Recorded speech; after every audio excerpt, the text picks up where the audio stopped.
Entonces vamos a pasar a la charla del doctor Andrés Santiago Blake, especialista en psiquiatría, especialista en salud pública, recibido en la Escuela de Salud Pública de la UBA, profesor del doctorado en psicología con orientación en neurociencias cognitivas aplicadas en la asignatura Neurofarmacología, Universidad Maimónides, director nacional de salud mental, coordinador de redes de salud mental, actualmente profesor asociado del doctorado en psicología con orientación en neurociencias cognitivas aplicadas en la asignatura Neuropsicología, Universidad Maimónides, jefe de trabajos prácticos, parcial y ad honorem de la UBA, ¿no es cierto?, de salud pública, en salud pública. Ayudante primero en la Cátedra de Psiquiatría, Departamento de Salud Mental de la UBA, Departamento de Ciencias Fisiológicas de la Universidad de Buenos Aires. Como vemos, un currículum extenso, también muy importante. Es nuestro próximo disertante y le damos la palabra al doctor Cole para que se exprese. No, como Cole. Al doctor Blake. Al doctor, perdón, Blake. Ya me confundí los apellidos, perdón. ¿Qué tal? Buenas tardes, gracias por la invitación.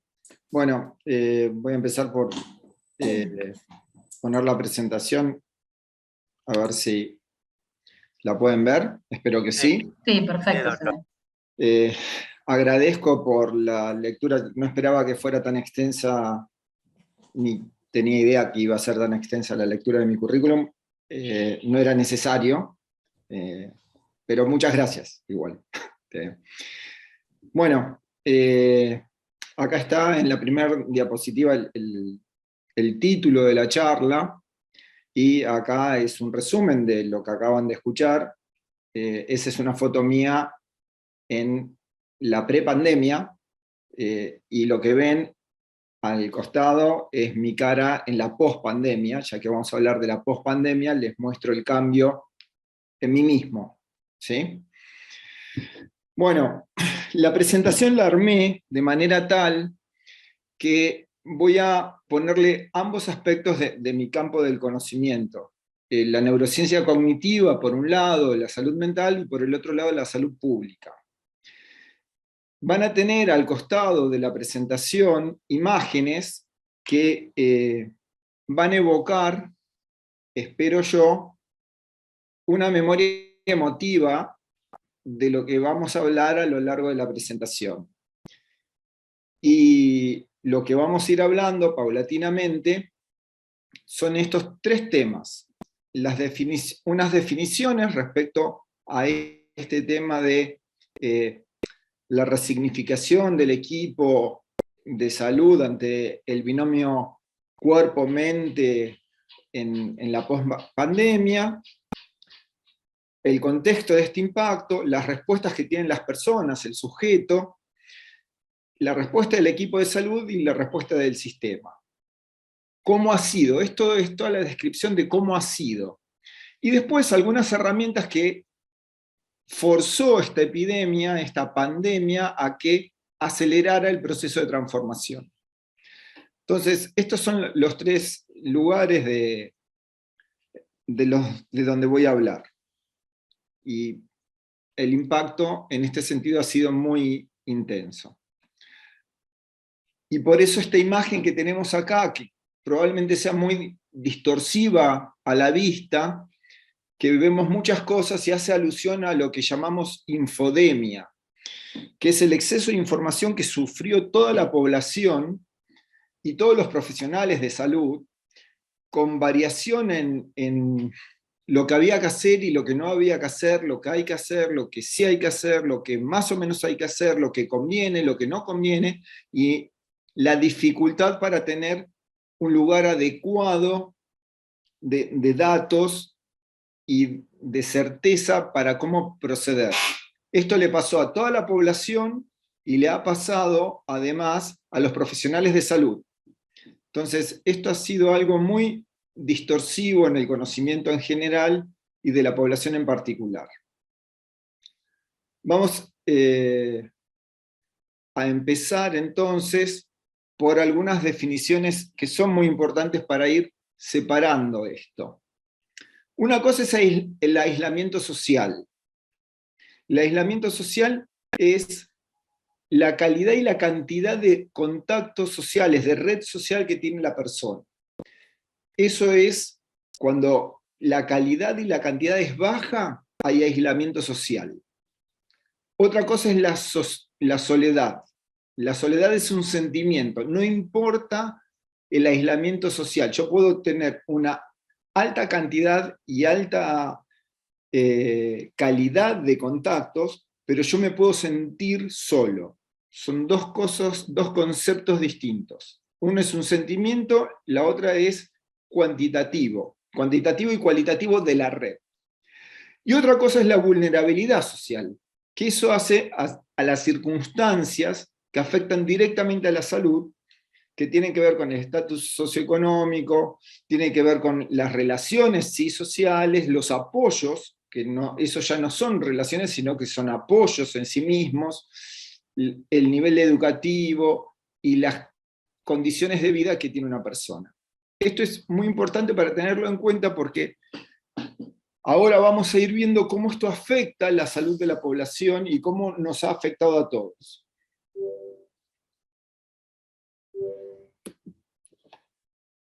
La persona que vemos acá en la pantalla es Robert Waldinger, es el actual director del estudio de seguimiento poblacional más largo de la historia, aún en proceso.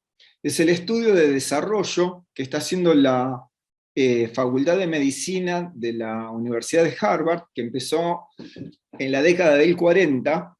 Ese estudio se dedicó y se dedica a ver cuáles son los factores de riesgo y qué es lo que hace que una persona viva mejor. Y estudia todo tipo de problemas. Al pie de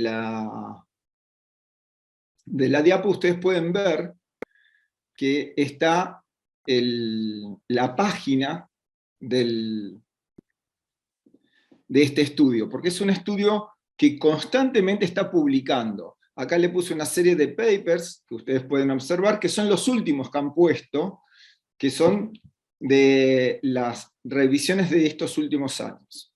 Lo interesante de esto es que se encontró, y esto ya se publicó antes de la pandemia, que el principal factor de riesgo en términos de salud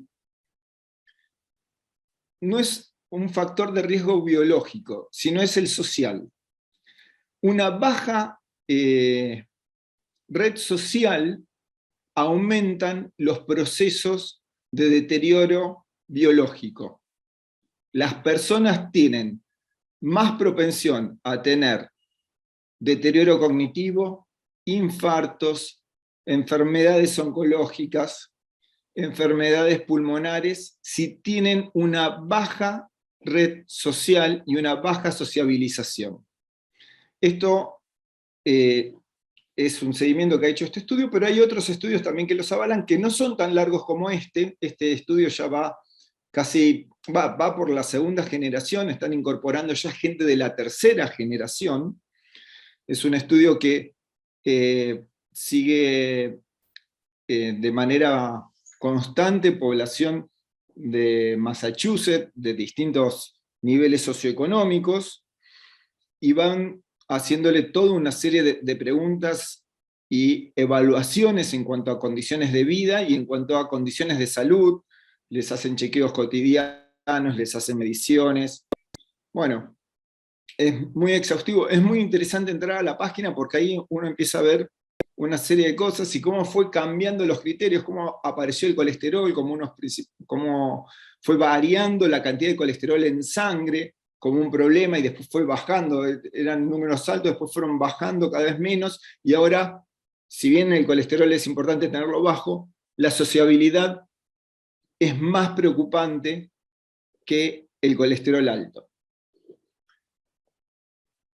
¿Y qué implica esto? Este es algo que nosotros podemos observar que es un problema muy serio en Canadá en estos momentos, pero que afectó durante toda la pandemia. ¿Y cuál es y cómo afectaba esto el desarrollo a la población adulta en general. Y era, cuanta más edad tenía la persona, y si vivía solo, y si además había morbilidades, tenía más posibilidades de consultar al médico y además de tener problemas de salud. Esto es, en este orden, es como se iban dando los factores de riesgo. Y lo que podemos ver es que esto generaba mayor fragilidad, mayor número de consultas en instituciones de salud, mayor número de demanda. ¿Y por qué es importante todo esto? Cuando nosotros lo pensamos desde el punto de vista de la atención primaria de la salud, tenemos que entender que la atención primaria de la salud es una estrategia. Es una estrategia de cómo organizamos el sistema de salud. O sea, no tenemos que confundir la atención primaria de la salud con los niveles de atención.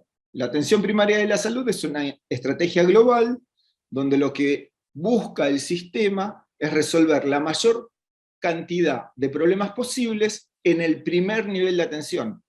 El primer nivel de atención no es la atención primaria, es el primer nivel. Hay un segundo nivel y un tercer nivel. La estrategia global es la atención primaria, donde uno hace promoción de la salud, prevención, atención, y después pasa al tema de la rehabilitación y otros niveles, ¿sí? Pero es un concepto global, es una estrategia, es una política donde uno organiza todo el sistema para tratar de evitar la enfermedad. Y entonces los factores de riesgo es lo que más debemos estudiar para disminuir justamente la aparición de los problemas de salud. Y una de las cosas que nos pasó en la pandemia es que aparecieron un montón de problemas de salud, porque como ustedes estuvieron viendo hasta acá, ya sabíamos antes del inicio de la pandemia que el aislamiento y la falta de red social era un problema muy grave en términos de problemas de salud. Iba a aumentar la vulnerabilidad. Y de hecho así fue. Y ahora vamos a ir viendo cómo pasa. Esto genera además un sobrecosto al sistema, porque aumenta la mortalidad, aumenta la morbilidad, aumenta la demanda en el sistema, dificulta la resolución de los problemas en el primer nivel de atención, aumentan las visitas a los médicos, aumentan el consumo de medicación. O sea, cuando yo no tengo en cuenta eso, tengo un montón de resultados adversos, consecuencia del aislamiento social, que los tenemos acá a la vista. Finalmente, no es finalmente, pero para tener en cuenta todo esto, les quería mostrar algo, que no se asusten por la imagen. Quizás en algún momento escucharon hablar de la serotonina o la dopamina, que tiene que ver con nuestro bienestar y nuestra situación de felicidad. Los antidepresivos actúan sobre la serotonina y la dopamina, y la norepinefrina. Y lo que vemos acá, estas letritas, cuando los que son estudiantes de medicina cursen inmunología, van a ver que son IL es interleuquina, y hay un montón de interleuquinas. Después están los interferones, están los factores de necrosis tumoral. Son todas moléculas que se disparan en los procesos inflamatorios. Y como vemos acá, estas moléculas que funcionan en procesos inflamatorios son responsables de modular el funcionamiento, por ejemplo, de la serotonina, disparando procesos de tristeza. A esta altura del conocimiento de la neurociencia, sabemos que la depresión es una enfermedad inflamatoria. Es un proceso inflamatorio en el sistema nervioso, secundario a un proceso de estrés crónico que se produce en el sujeto. Y hay distintas vulnerabilidades, y una de las principales vulnerabilidades tiene que ver el estrés que nos provoca el aislamiento.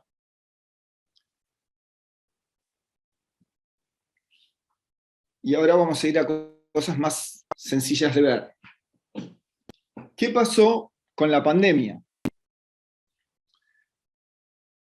Cuando se produjo la pandemia, lo que vimos, este es un estudio que realizó la Escuela de Epidemiología de la Universidad de Barcelona, hizo una publicación muy interesante, muy extensa, es un dossier muy lindo. Yo les tomé prestado esta publicación porque creo que es muy, este gráfico porque creo que es muy claro en cómo lo muestra, y lo que está expresando esto es cómo se proyectan los problemas de salud mental. Cuando empezó la pandemia, los problemas que estaban directamente asociados a la infección, los problemas de salud mental directamente asociados a la infección, ¿no?, que tenían que ver con el miedo a estar infectados y con la ansiedad, se dispararon claramente, pero a medida que va pasando el tiempo van disminuyendo, se va perdiendo ese miedo, ¿sí? Los síntomas de salud mental asociados a efectos directos por los procesos inflamatorios que le mencioné antes, vinculados al COVID, fueron aumentando a medida que va aumentando la infección, pero paulatinamente van disminuyendo. Pero quedaron dos procesos que no paran de seguir avanzando, y que la progresión es que van a seguir avanzando. Hasta hoy es esto, y la progresión es que va a seguir igual.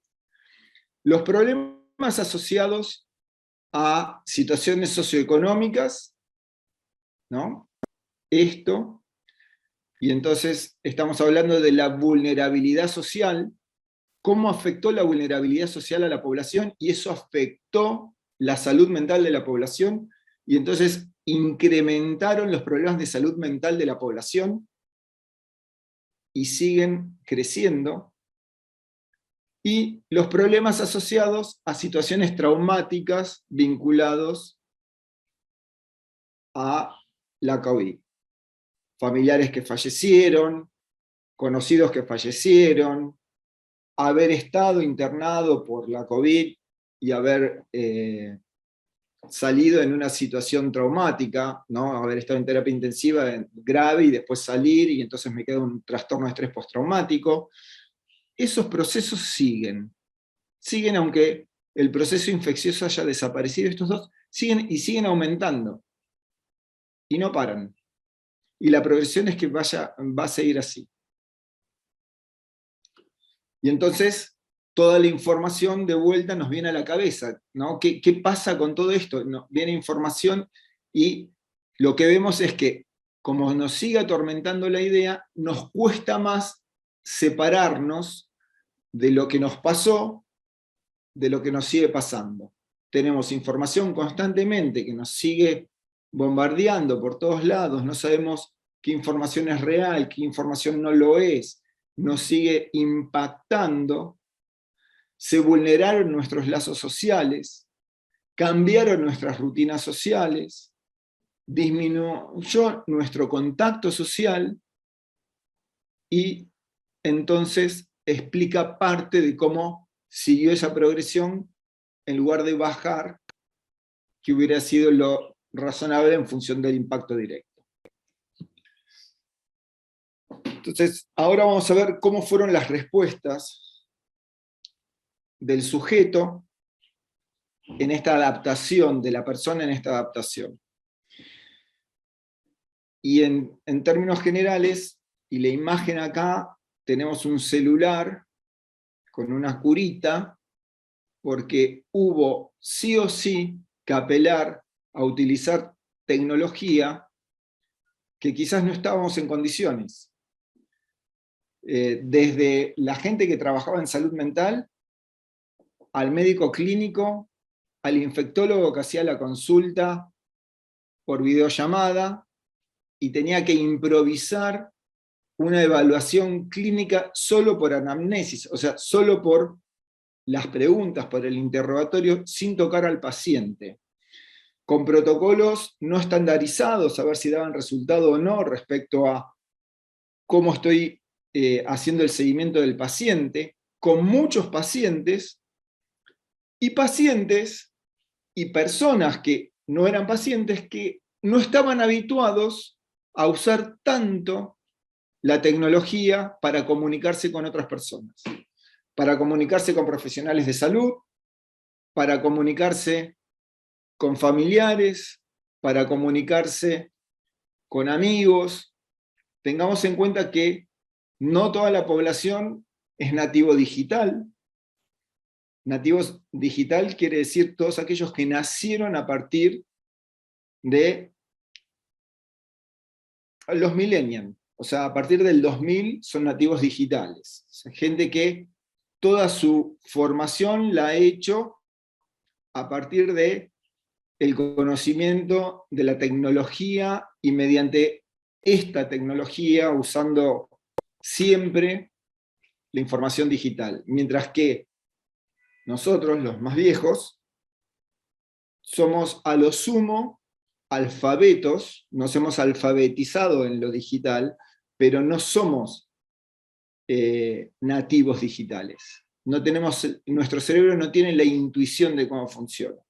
Tenemos que aprender los términos. A mí me dicen, scrollen en la pantalla y no sé lo que es en la pantalla del celular. Y estoy seguro que muchos de los estudiantes, cuando digo esto, me dicen, pero ¿cómo no sabes? Bueno, no sé, me lo explicaron mis hijos. O sea, y esto pasa sistemáticamente. Y a una persona de mayor edad le pasa más. Y para comunicarse con sus nietos o con sus hijos, si no convivían, le resultaba dificultoso.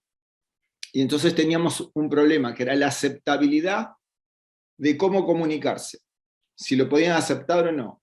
Quizás ustedes tengan la experiencia de gente que tiene cierta negación, cierta dificultad, cierto temor a entrar en contacto con los aparatos, como muchas veces se le dice, con el celular, la computadora, la notebook.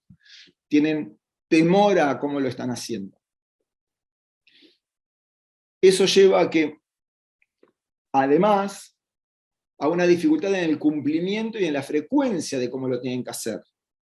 Entonces están más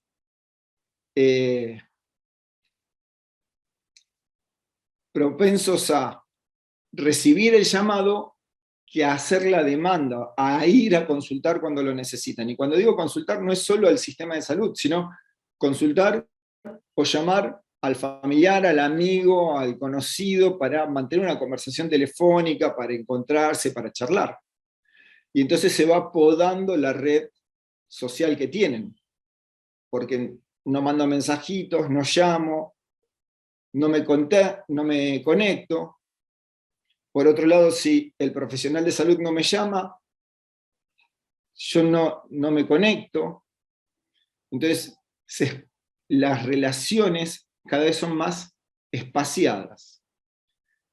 Por otro lado, en términos de salud mental, el hablar en un lugar muchas veces hace que yo no sienta, si estoy en mi casa, si no tengo un lugar extremadamente privado, no siento que tengo la privacidad adecuada y entonces me siento muy expuesto si tengo que contar algo, porque temo que del otro lado de la puerta esté mi señora, o mi pareja, o mis nietos, escuchando lo que yo estoy diciendo. Y entonces disminuye eso, no se logra ese nivel de intimidad al cual estaban acostumbrados en la consulta, que era cara a cara. Por supuesto, el manejo de la tecnología, que no es sencillo. Y obviamente la pérdida del apoyo social. ¿Sí? Todo eso fue pasando en el 2020 y 2021, en el encierro que vivió la gente por distintos motivos, Y obviamente fue más vulnerable la gente de mayor edad y los más chicos, y cuando digo los más chicos, es los que estaban de 16 para abajo. Y esto tiene que ver con que en la adolescencia uno empieza a desarrollar al máximo su sociabilidad. Uno rompe su lugar de pertenencia, que es la familia, su red primaria, su manada básica, para llamarlo de alguna manera, que es su familia de origen, y empieza a armar su propia manada, sus amigos, y salen con sus amigos, con sus conocidos, y empieza a armar sus grupos por fuera de la familia. Esos grupos podían ser virtuales, pero no se concretaban en lo real. La interacción con el otro, entre el 2020 y el 2021, en la adolescencia, no se produjo. Y por eso tuvimos una escalada de casos de anorexia, de intentos de suicidio, de consumo de sustancias en adolescentes, de modo exponencial. Solo para que tengan una idea, el número de consultas que hubo en enero del 2020, o sea, antes del inicio del proceso de encierro en la Argentina, a enero del 2021, respecto a intentos de suicidio, se multiplicó por 100. 100 veces más, de un año al otro. Así que estoy hablando siempre en adolescentes, además. O sea, en adolescentes. También aumentó el consumo, acá, en este caso, de alcohol. No el consumo de otras cosas, porque al estar encerrado cuesta más conseguir otro tipo de sustancias. Pero alcohol se disparó. Ahí fue en toda la población. Adultos mayores, adultos y adolescentes. Y los chicos, los más chicos, los infantes, se encontraron con otro problema, que es la dificultad de la contención social por parte de los padres, porque no tenían su propio espacio de juego. Estaban exacerbadamente controlados por los padres en un ambiente reducido. Así que se tergiversó la conexión social y el apoyo social en la sociedad. ¿Qué le pasó al equipo de salud? ¿Qué sucedió con todo esto? Bueno, lo primero, el equipo de salud se encontró con un nuevo modo de atención, un modelo que no estaba en desarrollo. En algunos lugares un poco estaba en funcionamiento, otros no, pero la verdad no era algo que estaba sistematizado. Y cada uno fue experimentando e intentando hacer lo que podía. En salud mental es muy importante todo lo que tiene que ver con la gestualidad. No tenemos muchos análisis, muchas evaluaciones estandarizadas como para poder tomar, además de lo que nosotros hacemos en semiología, y ver la gestualidad. ¿Y por qué hablo de la gestualidad y no de lo que dice la persona? Bueno, porque la comunicación humana, el 80% es no verbal. Nosotros hablamos más para tratar de hacer entender lo que queremos que para realmente decir lo que sentimos. Cualquiera que haya estado en una relación de pareja sabe eso, que lo que más cuesta es decir lo que sentimos, y en general lo decimos mal, a destiempo, o por la mitad, o no lo decimos. O sea, comunicar nuestras emociones nos cuesta mucho, por más que tratemos de hacerlo bien, y no haya ningún problema en esto. O sea, no estoy hablando ni siquiera de una relación de pareja. estoy hablando de una relación sencilla. Quiero pedir algo para cenar con unos amigos, tengo ganas de pedir una cosa, otra cosa, y surge una discusión de la nada por lo que vamos a pedir para cenar. No nos vamos a pelear, pero es una discusión por qué pedimos, y en realidad porque no sabemos comunicar bien verbalmente. El ser humano se comunica bien gestualmente. Nuestros gestos los leemos a distancia. Cuando miramos a alguien a la cara, interpretamos claramente qué está sintiendo, y entonces sabemos que cuando nos dice algo, aunque nos parezca que sea un halago, sabemos que no es un halago, ¿no? Todos entendemos el sentido del sarcasmo, y el sarcasmo tiene que ver con eso. Digo una cosa, pero mi gesto es otra cosa, ¿no? Cuando uno dice, qué bonito, ¿eh? Bueno, el texto es que bonito, pero sabemos que no estoy diciendo que eso es bonito. Mi gesto, mi modo, la cadencia al hablar, no dice eso. Y eso, en la comunicación digital, a través de una pantalla que es bidimensional, no es tridimensional, se pierde o disminuye mucho. Y entonces al profesional le ha costado mucho eso. Después, modalidades de pago, porque no nos tenemos que olvidar que el profesional también vive de esto. Entonces tiene una consulta, 2, 3, está en contacto por su celular, ¿y cuándo cobra? ¿Cuántas cobra? ¿Por qué las cobra? ¿Cómo se monetiza eso? No estaba claro, no sabía, ¿sí? Por otro lado, hay una gran diversidad de regulaciones al respecto. Un psicólogo de la ciudad de Buenos Aires puede atender a una persona en Córdoba o en La Rioja sin estar colegiado en la provincia de La Rioja. Un médico de la ciudad de Buenos Aires puede hacer una receta para la provincia de La Rioja sin tener matrícula de la provincia de La Rioja. Bueno, según el Ministerio de Salud, sí sacó una resolución de emergencia por la COVID y autorizó, sí, en términos de emergencia, y esa resolución sigue vigente. Pero hay un montón de problemas. Si hay que indicar una internación, ese profesional que indica la internación, ahí ya no está legitimado.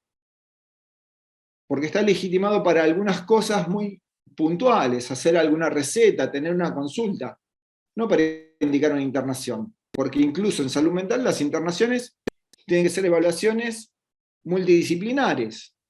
Entonces tiene que haber tenido una evaluación por 3 profesionales del equipo de salud. No una, 3 personas. O sea, haber armado un Zoom. ¿Sí? Cosa que no, si a mí me parece que hay que internarlo, le tengo que decir, vaya a una clínica y que lo evalúen, ¿no? Entonces, la regulación no está clara, ni hablar el tema de los seguros, ¿no? Seguro de mala praxis, ¿me cubre, no me cubre? Bueno, si cometo un error, seguro no me va a cubrir si yo lo cometí en La Rioja y tengo la matrícula de la Ciudad de Buenos Aires. ¿Sí? Y a esto se le sumó, para los profesionales, diversidad en las tecnologías. Empezaron a aparecer prepagos, obras sociales, que daban distintas modalidades de atención, y entonces decían, bueno, por la aplicación del prepago usted se conecta con el profesional, y el profesional fulano. Pero otro prepago, donde también trabaja ese profesional, no tenía esa modalidad. Entonces, ahí era por el celular común. Y entonces ahí iba habiendo variaciones. Porque en la Argentina tenemos multiplicidad de coberturas. Incluso en una familia puede ser que una persona tenga unas coberturas y otros otras. Y finalmente, no todos los profesionales tenían la misma capacitación para administrar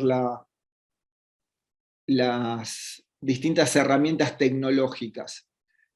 ¿Y por qué señalo todo esto? Porque todo esto hace al estrés con el cual se vivió todo y se vive todo. Los profesionales, aparte de vivir el mismo estrés por poder haber padecido el encierro, haber estado expuestos, también tienen el estrés de cómo están trabajando o cómo estaban trabajando. Y entonces eso también dificulta el modo de trabajar. Genera muchos problemas al respecto. Acá, a Doctor, la hay unas derecha de ustedes... preguntas, disculpe Sí, la interrupción, hay unas preguntas para que no se vaya de tema, si se las podría leer sí, cómo no. de los alumnos. Doctor, ¿podría decir entonces que toda esta tecnología terminó desarrollando desencadenantes antojos y nosotros terminamos desarrollando introversión de Vivaldo Jr.? No, no desarrollamos introversión. Nosotros lo que vivimos fue aislamiento. Ese aislamiento nos generó problemas.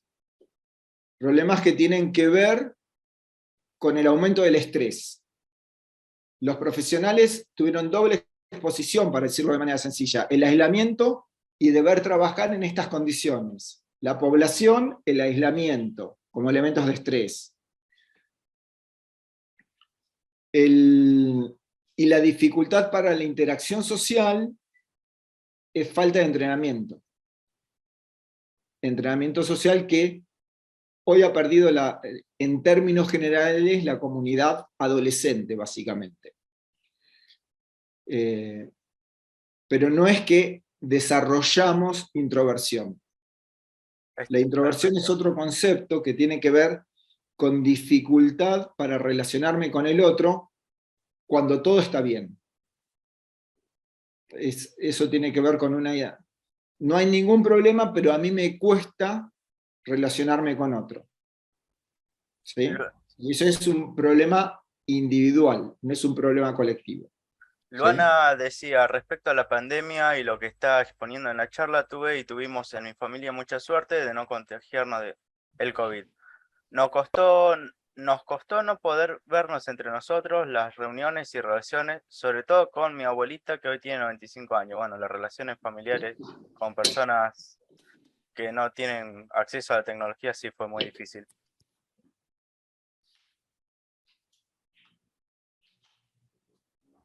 Perdón, pero me estaba quedando sin batería. Sí.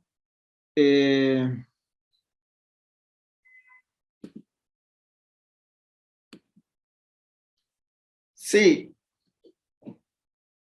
Probablemente a los nietos no le costara tanto si a la abuela le costara.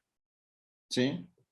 Y a la gente, se infecte o no se infecte, o se haya infectado o no se haya infectado, le generaba este problema. Porque la idea de poder infectarse es el problema. ¿Sí? Que es el temor a eso me refiero con infodemia, y cómo evitarlo. ¿Sí? No sé si me querés hacer otra pregunta. No, Vivaldo dice, entiendo su posición, doctor, y se referencia a lo que decía Freud, donde decía que cuando nacemos somos sujetos de necesidad. Entonces, había entendido que por los medios tecnológicos habríamos regresado, entre comillas, a este tema de las necesidades. Sí. Ahora voy a hablar un poco de las situaciones tecnológicas, porque lo interesante de la humanidad, cuando digo de la humanidad digo del ser humano, que es nuestra gran capacidad de adaptación. El cerebro es una máquina de aprender, se la pasa aprendiendo, y eso nos da una gran capacidad de adaptación. Tengan en cuenta que la especie humana es la única que es capaz de adaptarse a cualquier lugar del planeta. O sea, hay poblaciones, y no solo por la tecnología, hay poblaciones, antes del gran desarrollo tecnológico, había poblaciones humanas desde Alaska hasta el Ecuador, en zonas selváticas, en zonas desérticas, y siempre se adaptaron. O sea, la gran capacidad del ser humano es un cerebro que aprende mucho, que le permite adaptarse, su condición gregaria y que somos muy voraces. El ser humano es muy voraz, somos básicamente predadores, pero eso no me voy a meter porque es harina de otro costal, ¿sí? Bueno, entonces, Podemos proseguir.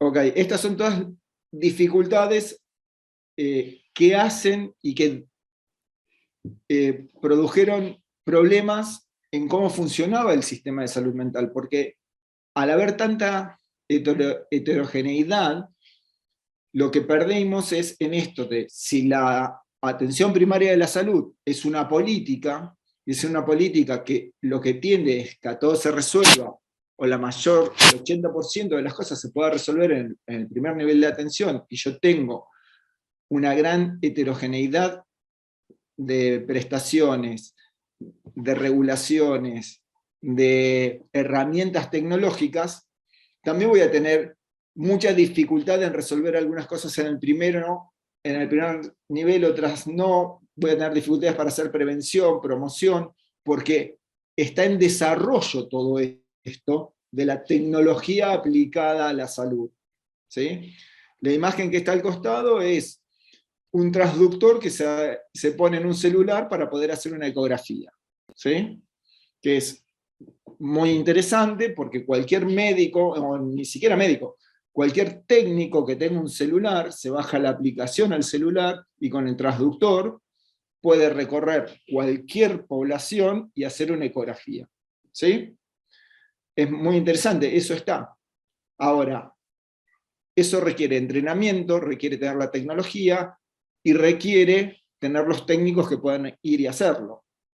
Eso ayudaría mucho a la prevención, promoción y a la aplicación de la atención primaria, pero para eso uno necesita organizarse, ¿sí? Y entonces, de vuelta volvemos, como ven, yo constantemente hago hincapié en esto de todas las cosas que en 2 años, entre el 2020 y el 2021, fueron cayéndonos de golpe, ¿no? Un montón de cosas. Y ahora voy a hablar un poco más sobre herramientas concretas y desarrollos concretos que ahora sí, y esto es el tema de lo que hablábamos y lo bueno que viene a futuro, porque todo esto que ha sido una vorágine en 2 años, en realidad ha sido muy bueno. Fue desorganizado porque hubo que hacerlo de golpe, fue caótico en el modo, fue sí o sí hay que aplicarlo, pero permitió pensar en que estas son herramientas que están y son útiles y pueden funcionar. La imagen que tiene al lado es una persona una persona mayor, que está trabajando con realidad virtual en estimulación neurocognitiva para disminuir o mejorar su funcionamiento cognitivo, disminuir el impacto de la enfermedad de Alzheimer. Esto es algo que ya se está haciendo y que se puede hacer, que no es muy costoso, uno necesita el aparatito, y es un software que se baja de internet, ¿no? Pero al margen de eso, que es esta imagen, lo que empezó a pasar en muchos lugares del mundo, no tanto acá, pero es algo que uno puede empezar a pensar, es la implementación de clínicas digitales. Clínicas digitales es la organización de un sistema pensado ya de modo digital, completo, con los 3 niveles de atención, en una lógica de atención primaria de la salud, donde uno hace el seguimiento desde la casa hasta la atención, considerando todos los procesos necesarios para que la persona, si es necesario que se traslade, se trasladará, pero evitando al máximo la necesidad de traslado. Pero no para que se quede aislado, sino para que se mantenga en su red social el máximo tiempo posible. Cambiamos el concepto acá. No lo queremos aislar, lo que queremos es no sacarlo de su entorno social, el entorno que tenga. Si se lo podemos mejorar, se lo mejoramos, pero no queremos sacarlo y que vaya al hospital, que vaya al consultorio. Queremos que en ese entorno donde está, tenga la máxima prestación posible, ¿no? Y estas tecnologías nos permiten llegar a esto. Tenemos telemedicina, tenemos estas realidades virtuales que sirven tanto para evaluaciones como para estimulación. Eso ha resuelto estos programas de realidad virtual, por ejemplo, para poder ver esto que les planteaba de las expresiones faciales, que es tan importante en salud mental, con una camarita como la que tenemos acá, una serie de imágenes que se proyectan, la persona tiene una serie de reacciones y el profesional del otro lado puede entender las reacciones mejor que solo viendo la cámara. Y eso le permite al profesional tener una evaluación mucho mejor de todo esto. Y algo muy sencillo, y es algo que ya se está haciendo y que se pudo y se empezó a poner en práctica, que es las videoconferencias grupales. Es como una reunión de grupo, una reunión de grupo, pero en Zoom. Ustedes quizás han escuchado el Zumpleaños, ¿no? Eso de hacer un cumpleaños por Zoom. Bueno, igual, pero coordinado por un profesional de la salud y con todos los participantes en una discusión. Que no es algo complejo, no es algo que requiere gran sofisticación, y habla de la prevención en educación para la salud, en promoción de la salud, en detección temprana, y ahí teníamos un montón de cosas para pensar. Este es un ejemplo de cómo está diseñada, le empezaron a desarrollar en el 2020 y ya está funcionando en Israel, este centro médico que es virtual presencial. Ellos lo que empezaron a desarrollar es lo que se llama un navegador digital. El navegador no es una aplicación, es una persona. Es una persona que se entrena, ya sea en la casa donde está el paciente, ya sea en el barrio, en algún lugar, que es un asistente que le enseña a la persona a utilizar la aplicación, que le enseña a la persona a manejar la tecnología, una tecnología puntual para esa persona. O sea, hay una aplicación concreta que tiene este centro médico, que es una aplicación, no más que eso, donde está la historia clínica y el profesional le dice, bueno, hay que hacer esto, esto y esto, y hay un asistente, como podría ser un acompañante terapéutico, por ejemplo, que le plantea cómo manejar la tecnología. ¿Cuál es la ventaja de esto? La persona tiene un recordatorio por la tecnología de a qué hora tomar la medicación, si tiene que tomar la medicación, que tiene que hacer compras, tiene relojes de cómo organizarse, de si tiene que caminar, no tiene que caminar, tiene seguimiento. Bueno, todos sabemos que en el celular nos pueden contar los pasos, la presión, si dormimos bien, si dormimos mal. Imagínense esa que es una aplicación estándar, una diseñada para la salud, ¿cuánto más nos puede agregar? Bueno, ellos han hecho eso, dicen en qué momento hacer una consulta, y la consulta es virtual, con qué tipo de profesional hacer la consulta, y de esa manera trabajan en esta línea.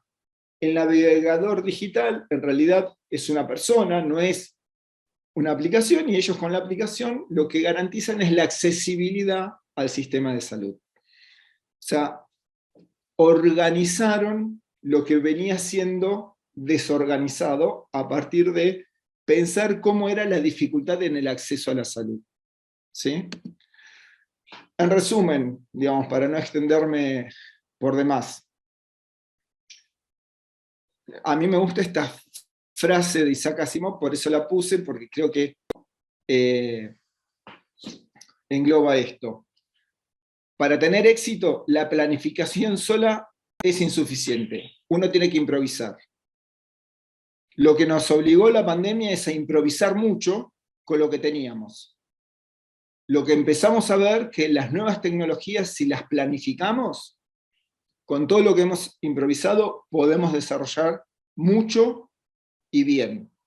Podemos desarrollar nuevas tecnologías, podemos homogeneizar lo heterogéneo que se ha desarrollado, podemos mejorar la conexión entre humanos a partir de la tecnología. Digamos, voy a dar un ejemplo muy sencillo, pero el desarrollo de la tecnología, cuando se desarrolló el primer teléfono, mejoró la conexión. O sea, antes la gente nos hablaba por teléfono, y cuando apareció el primer teléfono de Graham Bell, empezó a comunicarse más. Bueno, si nosotros podemos sistematizar de una manera adecuada todo eso, va a mejorar aún más la conexión entre personas. Lo que tenemos que hacer es darle una adecuada forma, que, como han mostrado esta clínica, tomé esta como ejemplo, hay otras en otros lugares del mundo, con lo que ellos llaman el navegador digital, que en realidad ni es digital ni es un navegador, es una persona, un acompañante terapéutico, pero en realidad acompañante digital, que le permite garantizar la accesibilidad. Y la imagen que tiene al lado es Santiago Ramón y Cajal, que es el primer neurocientífico, padre de la neurociencia, y es el neurocientífico más citado en el mundo. Es el que más veces se lo ha citado. Ganó el Premio Nobel de Medicina en 1902, junto con Camillo Golgi, italiano, Santiago Ramón y Cajal, español, y su tecnología era esto, un microscopio. O sea, el ser humano siempre ha estado desarrollando tecnología. Lo que logra cada vez que se dedica a desarrollar tecnología es mayor avance. Y ese avance perdura en el tiempo, como podemos ver acá. Así que podemos negar el hecho de todo lo que pasó, es muy fácil, pero el hecho está. Tenemos la tecnología, tenemos que aprender a usarla, tenemos que sistematizar cómo usarla, y lo que tenemos que hacer es aplicarla a una política de atención primaria de la salud.